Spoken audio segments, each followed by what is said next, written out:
Hi, I'm Dr. Michael Fagel-Luby with this OmniED Brief.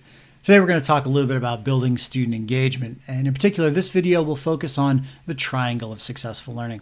When you're working with a child, we know that if the more engaged they are, the better the learning outcomes. But whether we're an educator or a caregiver, we know that children just aren't always engaged. So what are some things we can do? Let's talk about how to leverage with students 3 different aspects of them as learners that we can tap into. So, first one, strategy knowledge. Strategy knowledge is the skills that we bring to a learning environment. So think about whether you're in a work environment or just doing something for yourself. How do you approach the learning process? You have a set of reading skills or writing skills, a way that you approach new topics when you're searching something. Kids have a certain set of those, but maybe not a comprehensive set. My wife was just saying to me today that her boss has asked her to do something new. It's not something in her wheelhouse, something she knows already to do, but she has a set of skills that she can apply to begin learning about that. Now, what do you do when you're learning? Is it reading? Is it taking notes? Well, those strategies are leverage points because what naturally happens is this. When we start to apply those strategies we've got, our knowledge in a particular topic area tends to go up, right? And as our topic knowledge goes up, so too does our interest in that area. Now, I'm not saying we've got to learn some sort of physics or something like that, but actually, if you think about when you were a kid, right? When you learned a little more about physics, didn't it become all the cooler? I mean, just ask Da Vinci. All right, I digress. So strategy knowledge, the way we learn how to learn is one leverage point we can access with students. If they don't have those strategies, we can build those. What's the second thing we can do? We can tap into students' prior knowledge, what they already know about a topic. Think about a kid who's got high prior knowledge in an area like, snakes, right? You're actually teaching in science class, you get to a topic they really know about. Maybe in the past they weren't as engaged, but now you've hit on something they have a ton of prior knowledge about. They spend time in the backyard, in the woods, going to find snakes. They ask you, can I bring in a snake? Oh, let's hold back for a second. But with high topic knowledge, what we know from education psychology is that actually kids with high prior knowledge, any learner with high prior knowledge, can actually outperform experts in other areas because high prior knowledge will compensate. In fact, comprehension will be higher because of that prior knowledge. But then what tends to happen is that as our topic knowledge has gone up, so too does our ability to think within that topic, those strategies for learning. And at the same time, the natural outcome is increased interest.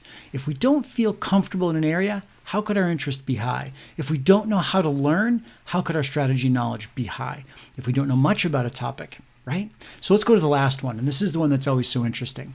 We know that when kids have high interest and high engagement, right? This is the last of the 3 because we know for you, if they had that interest in the beginning, we wouldn't be talking about engagement. But think about what we know about kids.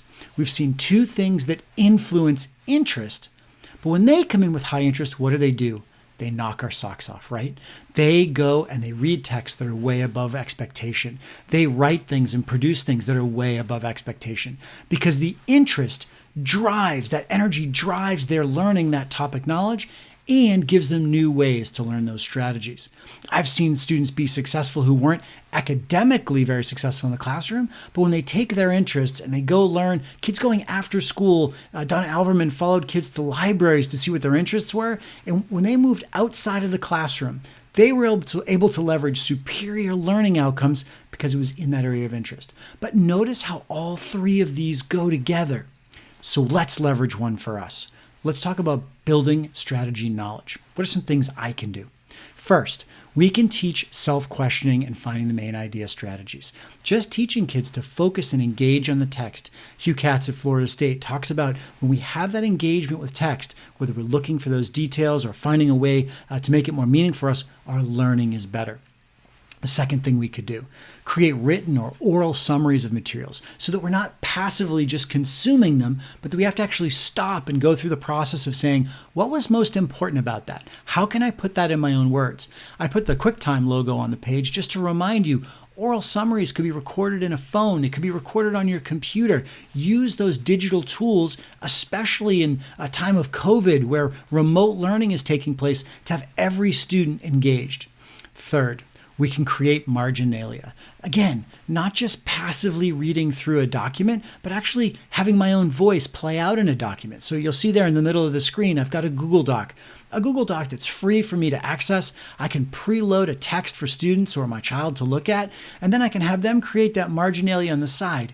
Even better, I can have other kids responding to the different comments that one kid makes. Or I, as a caregiver, as a parent, I can actually go in and do the same thing for the kiddo, creating engagement through conversation, co-construction of meaning. The fourth idea, creating concept maps. You'll see in the top right-hand corner there's a concept map showing the relationships between different characters in a story. It's a really simple idea to engage children in text is have them make something meaningful out of it, create that visual that they might be able to study from later.